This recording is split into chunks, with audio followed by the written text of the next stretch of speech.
نقاطنا شيخ عبد القادر شيخ محمد الله يقانو شيخ عكاش كميدا علماء الصوماليين السيئات كأوضن كأنه هو الله يقاني شيخ وحب بوقشة كوي من نورد أمريكا بس واحد ربعنا ويديو سؤال أفر بدن مركور واحد الشيخ كسر دو من صوته جزاك الله خيرا الشيخ واحد ربعنا وربحينكم الناس يسوع محيكو صاب سنة بوقشة بسم الله الرحمن الرحيم الحمد لله رب العالمين والعاقبة للمتقين ولا عدوان إلا على الظالمين اللهم صل على محمد وعلى آل محمد كما صليت على إبراهيم وعلى آل إبراهيم إنك حميد مجيد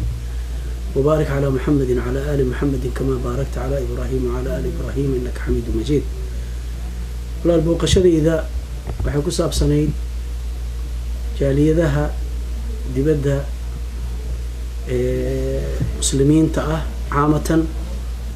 خاصة أمد الصومالية إنان مارتي لكلمه وأن موعظة يوحي وانو يطلع دينيد إنان سيو أن كقيب قاتو دادكاس دينك إي خيرك دادك أشيغيو إنان كمن نقضاء أيانو إمد وانا سفر داس قابن نمرك إي أماتو إن شاء الله تعالى عن كل هابنا أيان ماشي أن كإميد وكيني إن شاء الله تعالى شعكاش أد بوما سنتي أنت أد قبل كم صوتا أد جوتي واحد جرا إن أد محاضرين أد فربضان أد كجيبسي مساجد دمان مساجد قبل كم مركز سوى عرفت دك مسلمين تكونوا قبل كم runtii dadka gobolkan aan ugu imid khaasatan magaaladan ee gobolka Minnesota waa dad aan khayr badan ku tuhmaayo ummadda Soomaaliyeed khayr fara badan man ku tuhmaya sababta masjid kasta kulligii way soo camirayeen wax buuq iyo shidana kuma arag khayrka inta la sheegayana dad u dhaga nugul ee ila muuqdeen insha Allah ta'ala dad wanaagsan inay yihiin baan u rajeynayaa ilaahayna mawcidada oo ku anfaco labadeena dhinacba oo nagu anfaco insha Allah ta'ala shaqaas inta ku sunnad gobolkani masaajidada waxa jira muhaadarooyin badan inaad ku qabatay waxa kamid ah muhaadarooyin aad ku qabatay masaajidka Shaafiiciina ka qayb galay su'aalaha dadka ay ku weydiinayeen waxay u badnaayeen xaaladda dalka maanta ka jirta marka xaaladda maanta dalka ka jirta sheekh ahaan adigu sidee baad u aragtaa horta runtii waxaan jeclaan lahaa inaan meeshaas hadii aad ii ogolaato xoogaa inaan ku hakado waxa ugu badan oo ka hadlayay waa xaaladda dalka Soomaaliya waxa ka jiro ayaa ugu badan waxaan dadka kala hadlayay anoo xaaladda ay ku nool yihiin wax ka ishaarayay oo dhulka ay joogaan si dadku ula noolaan lahaayeen wax ka ishaarayay laakiin waxay ahayd horta waa nasiixo diinkuna nasiixo way حي حديث جرير بن عبد الله نبينا عليه الصلاة والسلام وكوريه وحنا شايفين النبي بيعك ولا قلي إنه قلنا صحيح يقف كستو مسلمة وحوري بايعت النبي صلى الله عليه وسلم على إقامة الصلاة وإيتاء الزكاة والنصح لكل مسلم إنه صلاة دي زكاة دي مركو شيء قد بديد وعهدي يبلنت كل قلي وهذا هالشيء كل قلي إنه قلنا صحيح نصيحة هو دينتا ضدك مسلمين إليه نسكون نصيحة مركب من باب النصيحة يعني وجديه حدا ضدك دقيسنا يو باب النصيحة يعني وسو قد بنا يا كلمة والنصيحة ولي بخاصة ضدك الصومالي ذا المسلمين تا ولا لها يا ودولك صومالي جوجو بالنصيحة وسو قد بنا فئات كودك الدون أنت أطراف تسهيسته ويسكسو برجيدو أي نصيحة إذا أنا قد بنا يا أنا نفتي ذا كبلاغي حاول بدك كوباد ما دام النصيحة أي تهي وحان ولا لها دمان هويسن كوحها اسكوها يستصومالي وشيغيا waxa ay ku jiraan inay fitan tahay sidaas darteed baan walaalaha meeshan joogana u sheegay waxa Soomaaliya ka socda inay fitan yihiin inaana la mushaarakeyn oo laga qayb qaadan qoladii fitnada ka qayb qaadanaysay oo dad muslima oo isdilayo ka qayb qaadanayeen inay joojiyaan arintaas ayaa ugu weyn fitantana nabiga calayhi salaatu wasalaam nasaaix fara badan buu ka baxshay nasiixooyinkiisa waxa kamid ahaa حتى وقتها أي فتن كجرو إن أنا يعني منكر كأزولنا يسهدو منكر كوين اسكو بدليو إن هذا اللي قيب قادني مسلمين اسدليسو إن هذا أورن السيف بوحكو زولنا يا هذا أود dadka ku muquuniso aadan lahayn waxaa la mid ah xadiidka maaragtay abu dhar oo nabiga ka wariyay calayhi salaatu wasalaam oo yidhi kayfa bika waqatlan yusiibu annaasa xataa taqriqa xijaarat azayti biddami xaalkaagu soo noqonaya markii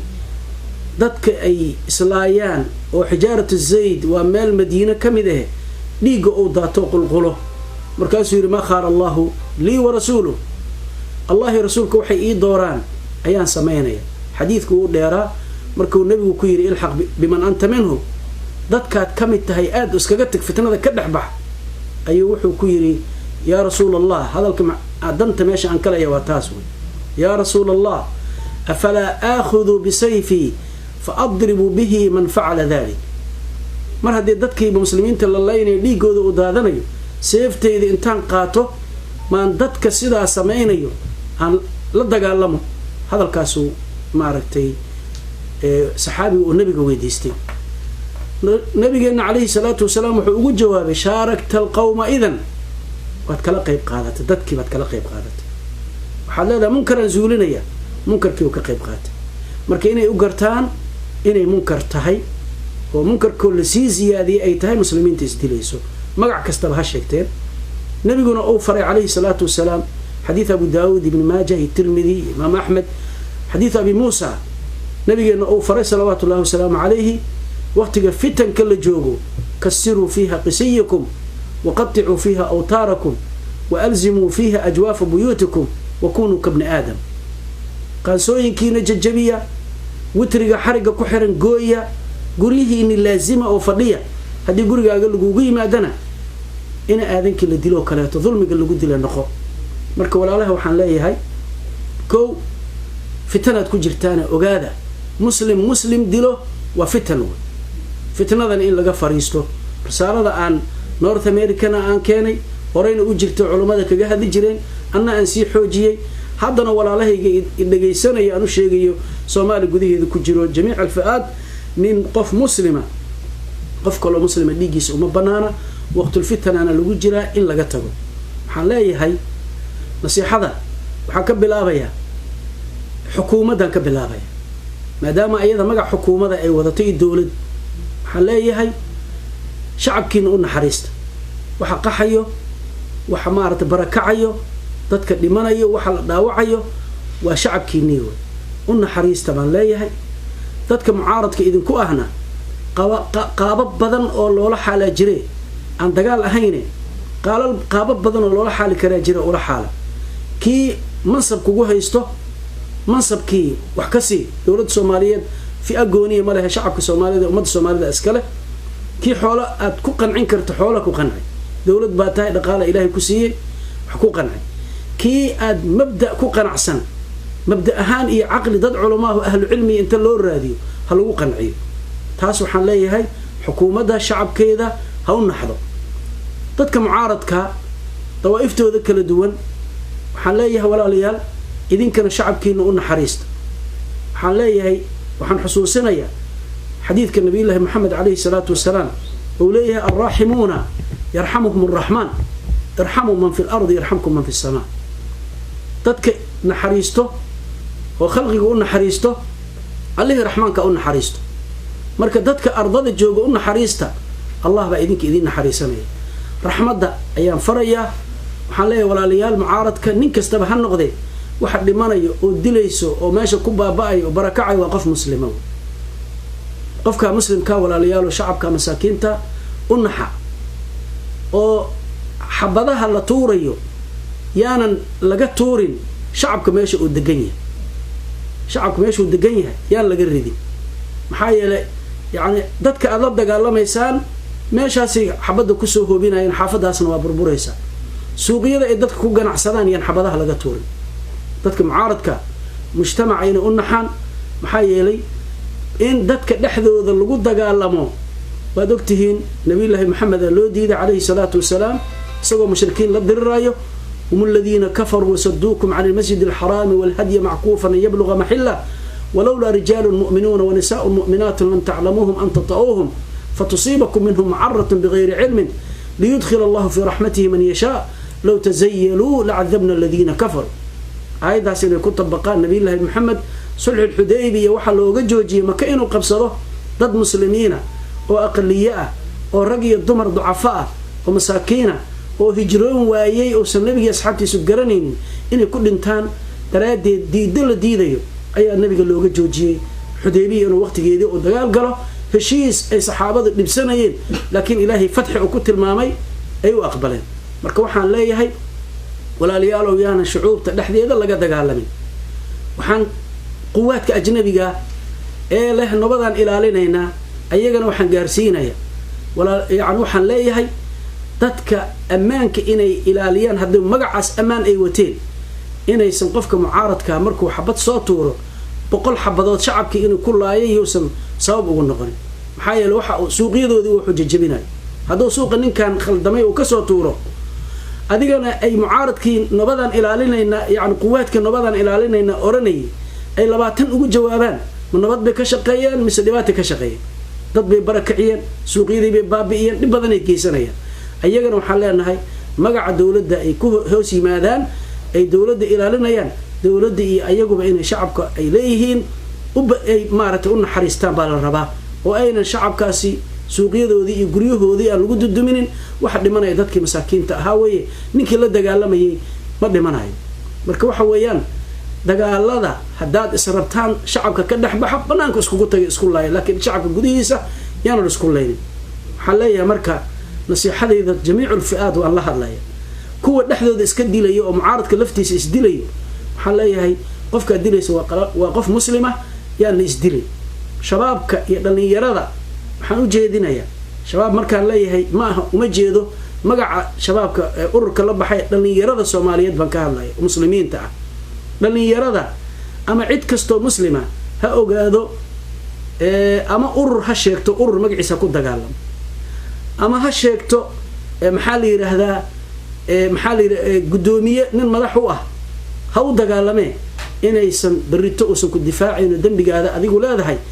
ha ogaada baan leeyahay waxaan xusuusanayaa athar al-Imam al-Bayhaqi oo warinayo Ayman ibn Khuraym oo ka warinayo Marwan ibn Hakama wuxuu ku yiri Ayman asagoo la hadlayo yiri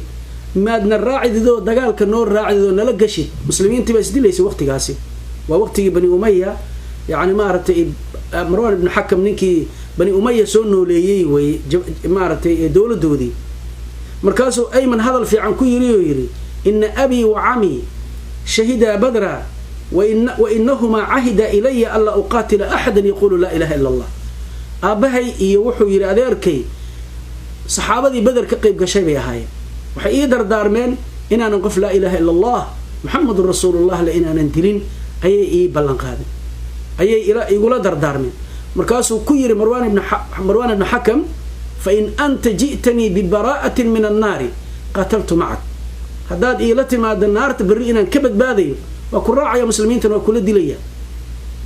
haddaadan ila iman ku raaci maayo marka waxaan leeyahay arintaas qof la ilaaha illa allah muhammadur rasuulullah leh qofna dilkiisa uma banaano weey markaasuu hadal aad u qiimo badan uu ku yiri markuu Marwan iga tagiiro iska cayrshay ayuu hadal shicir jeediyo yiri walastu biqatil rajulan yusalli ala sultani akhar min quraish له سلطانه وعلي إثمي معاذ الله من جهل وطيش أقتل مسلما من غير جرم فليس بنافعي ما عشت عيشي حوليه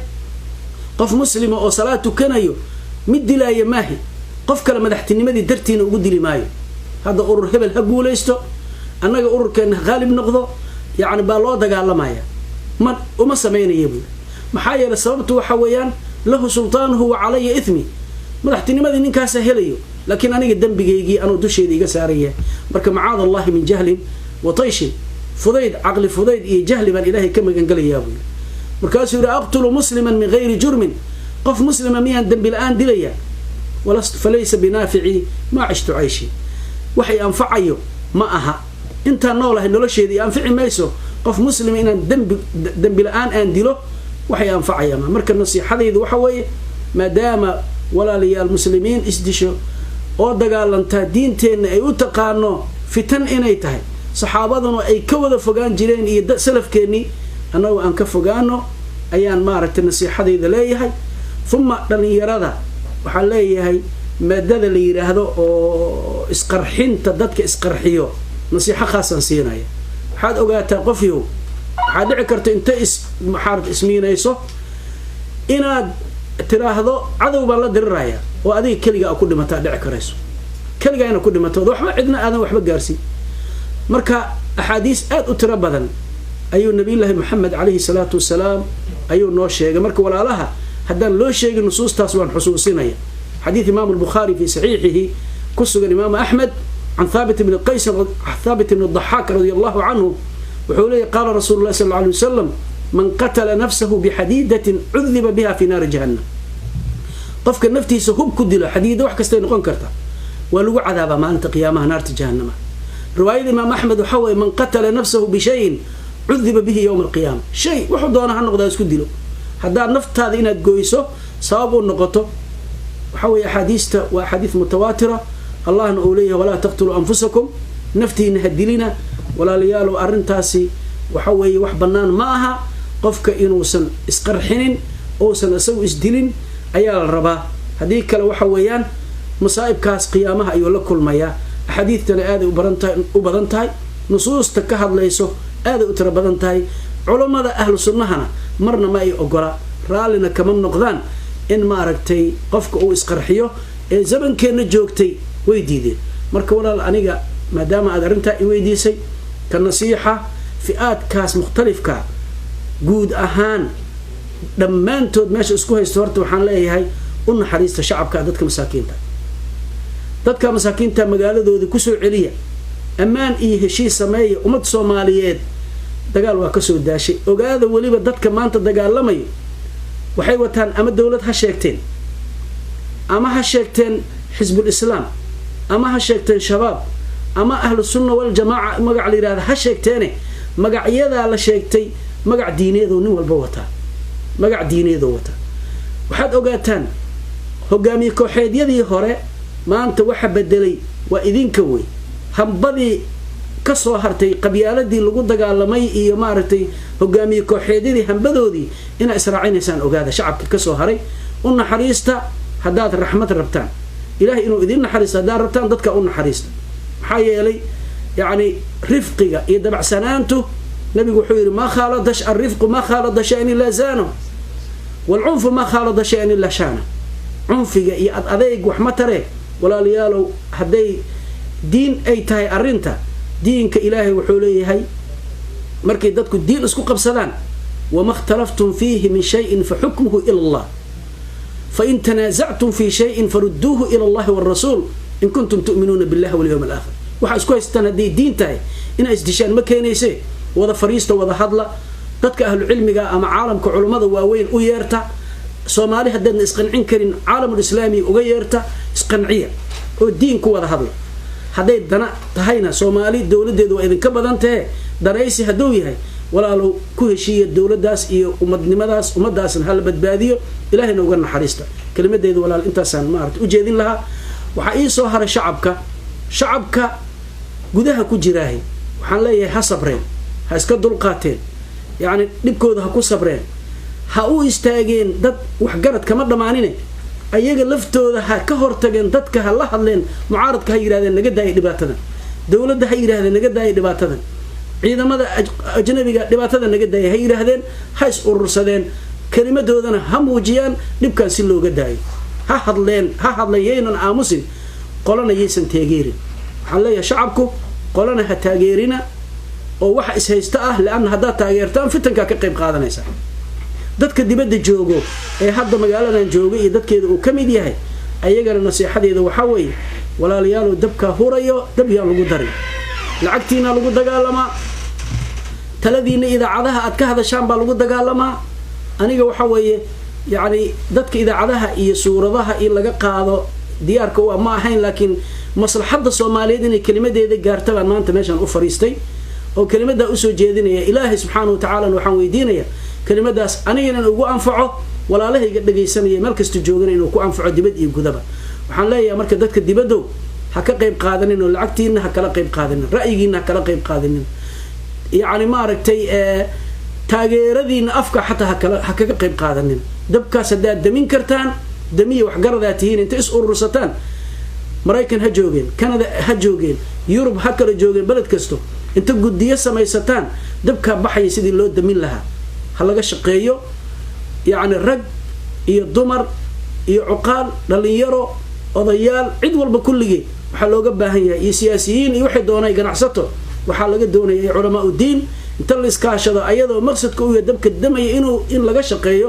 ha ka shaqeeyaan baan leeyahay marka aniga nasiixadeydii kelimadaas sababtaan u imid markaa i weydiisay halkan gudahana waan ka sheegaa intana waan ka sheegaa kenya haddaan jooga waan ka sheegaa haddii aan soomaaliya gudaheeda meele aan ka tagay baa jirta waan ka sheegay halkan waan ka sheegayaa meeshii aan tagana kelimadan dadkaas risaaladaas ayaan u gudbinayaa arrintaasaanan u imid allah subxaanahu watacaala waxaan codsanayaa ilaahay qalbiga dadka muslimiinta inuu isku soo jeediyo oo walaalo ka dhigo marka walaalayaalow shacabkiina u naxa si ilaahay idinkugu naxariisto subxaanahu watacaala shicibkaash aad baa umahadsantahay waxaa jira waxaad sheegtay dhinac dowladdana waa ka hadashay dhinac ururadiis haystana waa ka hadashay marka su-aasheedu waxaa weeye labadooduba waxay sheegtaan inay diinta islaamka ay ku dhaqmayaan marka sidee bay adiga kula tahay keebaa u dhow diinta islaamka keebaa u dhow aniga in sidaa la yidhaahda ma qaba dadka muslimiin waa ururadan waxay leeyihiin diinaan rabnaa aan dadka in lagu dhaqan doonin dowladda baarlamaankeedii iyo wasiirada inta fadhiisteen dheen diinta islaamkaa sharci noo ahay dheen sida noo muujiyeen waxaan rabnaa dowladduna inay ka dhabayso warkaa diinka ay sheegaan kuwan mucaaradka ayaga kasoo horjeedana inay ka rumaystaan waa beentiin aynan oranin oo ayaguna la fadhiistaanoo dowladduna mucaaradka ay soo dhawayso diinka inuu dhab yahayna ay tusto diinkaana qof gooniya iska leh ma jire diintaas ilaahay loo wada sacyiyo in maaragtay la wada gaaro marka kanaa saxsan iyo kanaa khaldan aniga nasiixan jeedinaya kanaa saxsan iyo kanaa khaldan waa markii xukun la gaaro weliba waqtiga fitanka la joogo xukun lama rida sidaa ogtahay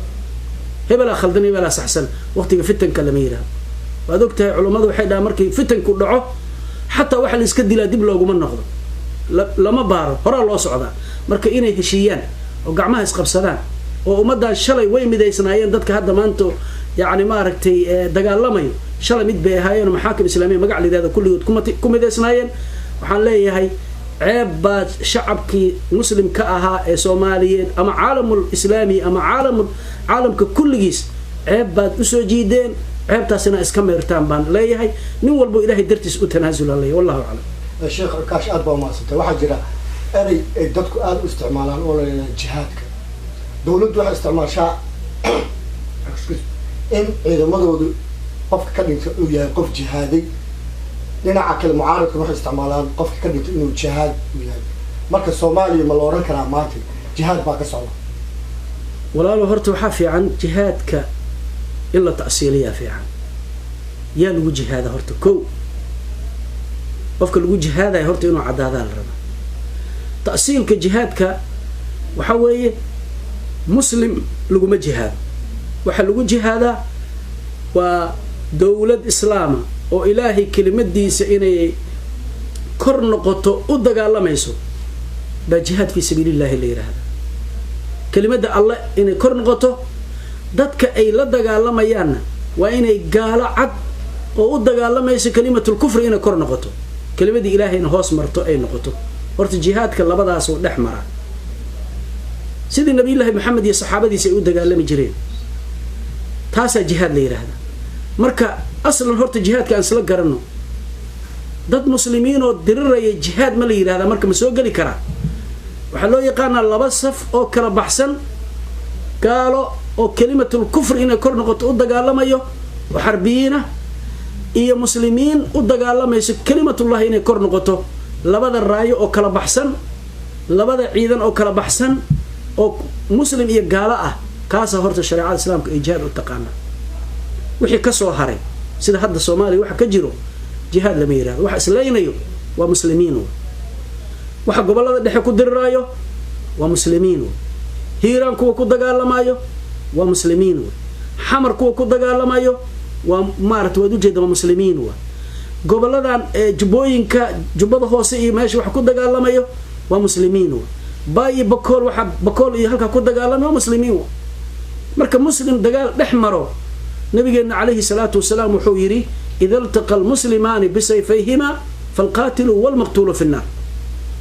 laba muslim hadday hubkooda iskala hor yimaadaan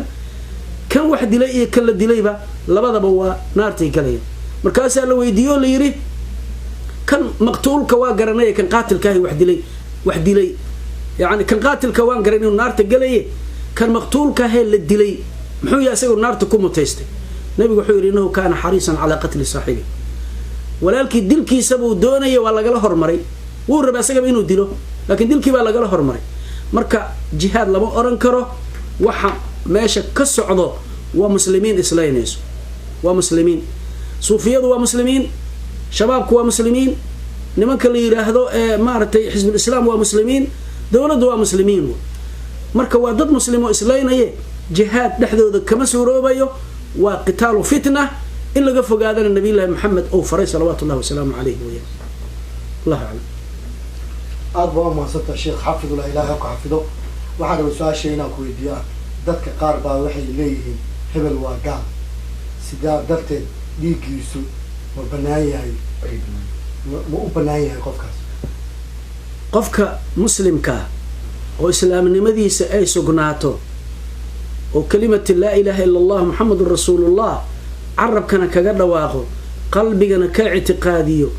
jawaarixdii xubnahana ka sameeyo waa muslim dhiiggiisu marna qofna xalaal u noqon maayo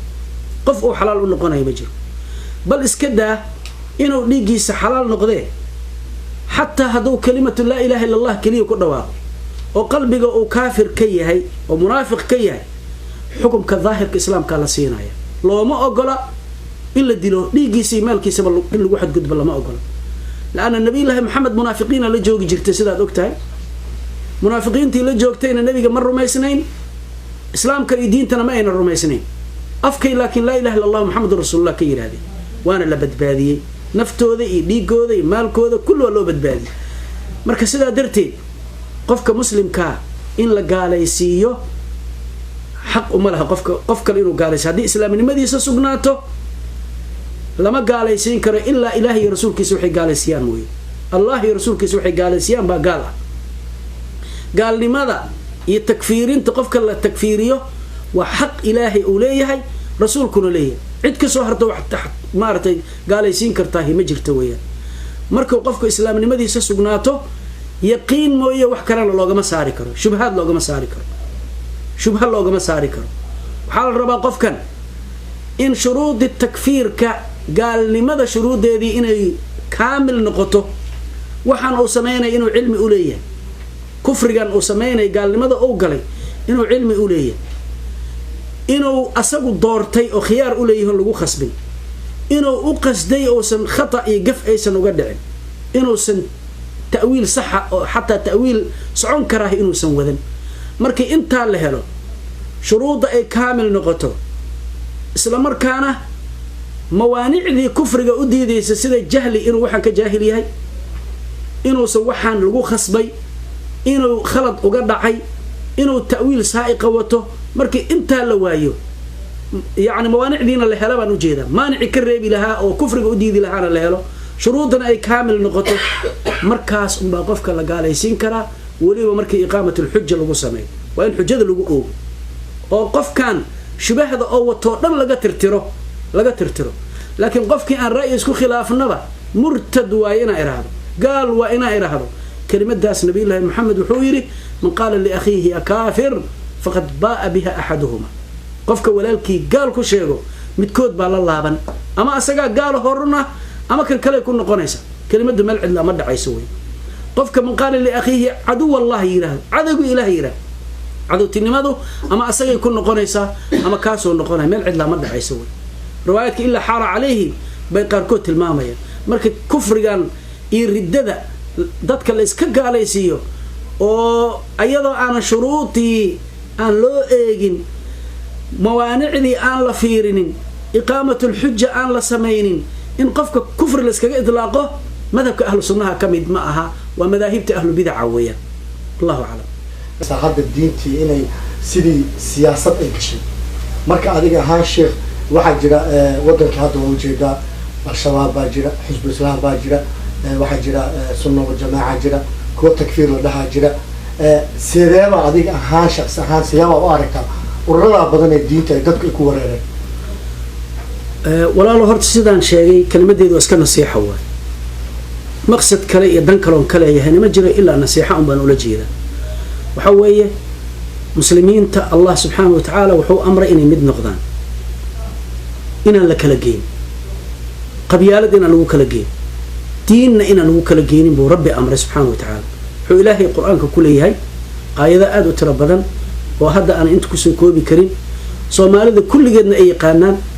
dadka ururada ku jira oo samaystayna kulligood ay garanayaan. wa'tasimu bihablillahi jamii'an wala tafarraqu. wa'tasimu bihablillahi jamii'an wa amr wala tafarraquna wa nahyu wa ana la kareeb. يعني الاعتصام بحبل الله بالامر اني مد نقدان بالامر waxa laga reebay tafarruqa. bal nabi ilaahi maxamed ali dadka diintooda qaybiye urur iyo xisbi iyo koox u noqdo waxa la leeyahay kamid maahid baa la leeyahay fi suurat al-an'am inna alladhina farraqu diinahum wa kanu shi'an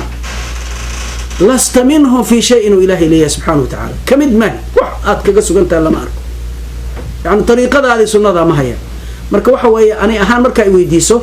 firqooyinkan magacyada hadda aad tirisay ay kamid yihiin, kuwa aadan sheegin oo ka qarsoon ay kamid yihiin, tariiqooyinka ay kamid yihiin, waxaasoo dhan in muslimiinta lagu kala qaybiyaa waxa weeye waa asmaa dadka iyo magacyo dadka muslimiinta lagu kala qaybinayo ma anzala Allah biha min sultaan, xujo ilaahay uu soo dejiyay inaan jirin. waxaan leeyahay marka waa baatil way, waa nahyi bay galeen. nabi ilaahi maxamed wuxuu amray, wuxuu yiri fi hadith imam muslim fi sahih ku warinayo inna allaha yarda lakum thalatha wa yakrahu lakum thalatha. saddexdu ilaahi raadiga ka yahay waxa weeye yarda lakum an ta'buduhu wa la tushriku bihi shay'an, ina asaga caabudaan oo shirka u sameey. kan labaad wuxuu yiri nabiga ku xijiyay shirkiga markuu ka digay oo tawxiidka u amray wa an ta'tasimu bihablillahi jamii'an wa la tafarraqu, ina xarig ilaahi qabsataan oo idin kala tagin. waa wax ilaahay noo jecel yahay way. marka qofka xisbi dadka muslimiinta ka dhax sameeyay, urur ka dhax sameeyo, koox u qaybiyay, magacyo diineed u sameeyay, waxa weeye waa qof nahyigaas ku xadgudbay,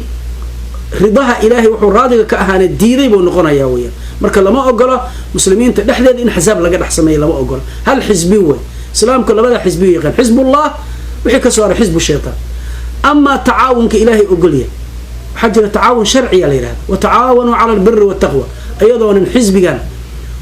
ولا هذا جعل كاجا نصر هذا أتكح كليه كجوني ليس أنا أحين بالربا ذلك مسلمين تأه إني كتعاونا وحي معروف وخيره إنه كتعاونا تقوى إلهي كتعاونا تن وحي كهر ما نسا حزبية الله سميسته أو أيقو دقال لما يحد ما أنت جاري إنه خبص قاتان والتعاون على الإثم والعدوان نقولنا التعاون على البر والتقوى ما هو شعكاش واحد يلا شعكاش حزب وكتر سنة وسلف الجديد. سلف الجديد كانوا ما أقول ينع الجهاد ما عارف تسكلنا ولا الهرتا أنا أورر كمتر سنة وين شيء سلف الجديد هذا أورتا هذا بكمد ما هذا أورر كمجرو كان مد ما ما نجينا كمد ما نخو ما نجرو سلف الجديد كل شيء جينا واسكت دعاية ضد أي تورين nin hadda ku dhihi kara adiga hadaad raadiso salaful jadiid hebel ana ogo ilaahay uga marxaati kacayo ma jiro qof dhahay intaasoo majliso dadku dhooban yihiin baan ka weydiiyaa warfarta hal la taagin ninkii salaful jadiid baaca ay ugu yeereen aniga ha yiraahdo ama urur inay yihiin ka marxaati kacay amaam Allah wala waay taas horta waa mid way. haday se urur yihiin walaal waxa la rabaa aniga maanta bari baan ka ahay banaankan ka jooga mana ku jiro kii ku jiran iskaga tag baan leeyahay mana jiro wax jira ma waxa soo haray jihaadka diiday. sheekh jihaadka waa macluum min ad-diin bidarura la yiraahdo, diinka waxyaalaha lagu garto oo qofku haduu jihaadka diido waa qof yiri salaada ma jirto kaleeto, qofki salaad iguma waajibin ama waajib ma aha yiraahdo salaad ilaahay waajibi ma jirto soo ku gaaloobi maayo. jihaad ma jiro qofki yiraahdo diidana waa ku gaaloobaya. marka waa kadib weeye waxa aan diidnay hadaan aniga iyo dadka igu aragtida ah dad isku aragtino caalamul islaami ka buuxo. waxaad ogtahay hadda Atlanta hadda intaan Minnesota imaanin yaa waxaan ka imid atlantan ku hormaray aan imid dadka masjidka jooga ummadda wax loo sheegayay maraykana u badnaa waxaa ka buuxa carab baa ka buuxday ajnaas mukhtalifa ku wada jirta dadka wax u sheegayay nin kasta oo muslima oo aragtidaas qabo waa muslim waana walaalkaa way marka jihaadka qof diidan ma jire waxa ay diidan yihiin waa fitnada hadda aan ka sheekeynay fitantaas marka jihaad in lagu magacaabana waxa weeye waa xaqaa'iq oo la dooriyo weeye walaalaha waxaan leeyahay walaalow dad muslima dhexdii jihaad kama suuroobo taasaa la yidhi waxaan diidanahay waa fitnade jihaad lama diido jihaadka islaamiga diinku ka mid yahay ninkii diidan oo ku gaaloobaya wallahu aclam shawkaash waxaan soo gaarnay gabagabadii barnaamijka dadka muslimiinta adduunka meel kasta ay joogaan way ku daawanayaan maxaad kusoo gabagabaynaysaa maxaa fariinaad u haysaa dadka muslimiinta jazaaka allahu khayran horta aniga nasiixadaydiina waan hormariyey waxaan kusoo khatimayaa dadka muslimiinta caamatan dadka luqadda aan ku hadlaayo garanayo khaas ahaan waxaan leeyahay walaalayaalow midnimo waxaad ku weydaan khilaaf kuma helaysaan midnimada oo lagu midooba diinka ilaahay baan idin amraya kitaabka ilaahay sunnada nebiga fahmigii saxaabada ridwaanullahi calayhim diinkan ay u fahmeen oo kulligan aan raadi ka nahay nin saxaabada diidaya ma jiro allahuma shiicada unbaa saxaabada tacniso cid diidaysa ma jirto marka waxaan leeyahay fahmigaas oo kitaabka ilaahay sunnadii nebiga fahmigii saxaabada ummaddaas kugu timaado waxaan leeyahay ummadda soomaaliyeed walaalayaalow dembi baa la galay ilaahay aan u tooba keenno dhammaanteen rabbi aan usoo noqonno waxaan leenahay ummadeennii oo ummadnimadeenni baa baaba'day adduunkana tuka cambaar lahaan ka noqonay sida asxaabu saba ahlu saba oo kaleetaan 5 qaaradood ku kala daadsannahay dadka gudaha jooga oo idinka qiyaadadii iyo madaxtinimadii maanta hay ummaddaas inaad soo celisaan inaad ku dadaashaan waxaan leeyahay u dardaarmaya dadka qaxootiyada meel walba xeryaha ku jiro ama Soomaaliya gudaheeda ku barakacay ama ma aragtay dibadaha dawladaha jaarka ah ku jiraahay haloo gurmado dadka dibadda jooga ee caafimaadka iyo ma aragtay amniga iyo dhaqaalaha haysto u naxariista dadkaas walaalaha waxaad heli kartaan ugu kaalmeeya gargaara aniga intaas baan caam ahaan sameeyay dadka walaalaha diinka isku haystana diinka waa lagu kala baxaaye walaalayaal idinkoon isdilin inta wada fariisataan wada hadlo miis iskugu imaada kuna heshiiyo kitaabka ilaahay culimada caalamul islaamina u yeerta haddaadna Soomaalida uga baqaysaan inay ka ixdaan reer hebel u raacaan waxaan ciidan reer hebel aqoonin oo ahlu sunna ah oo kitaabkii sunnada cid walba ka hormarinayo dawladda ha raadiso dhaqaalaha ku bixiso mucaaradka ha ku bixiyeen hal isku yimaado oo walaalnimaha lagu wada hadlo ummadaasna ha loo naxariistaan leeyahay gabagabadeedu waxa weeye cidaan khalqiga ilaahay u naxariisan raxmadda ilaahay ma helayo sheekh al-islaam ibn taymiya markuu ka hadlayay dadka ahlu sunnaha ah wuxuu ku tilmaamay inay yihiin a'rafu an-nas bil haqq ama a'lamu an-nas bil haqq xaqa kuwa ugu garaad ugu aqoonta badan inay yihiin wa arhamuhum lil khalq khalqigana kuwa ugu naxariista badan inay yihiin hadda ahlu sunnatihiin u naxariista dadka shacabka baan leeyahay kalimadeed intaas ku soo gabagabeeyni waana iga nasiixo maqsad kaloon kale yahay ma jiro walaalahayna waxaan ka talbayaa dhageysanayo nasiixadaas inay qaataan oo siday tahay u qaataan tafsiir iyo ta'wiil kalena aan laga sameeynin hada wabillahi tawfiiq sallallahu alayhi wa sallam ala nabiyina muhammadin wa alihi wa sahbihi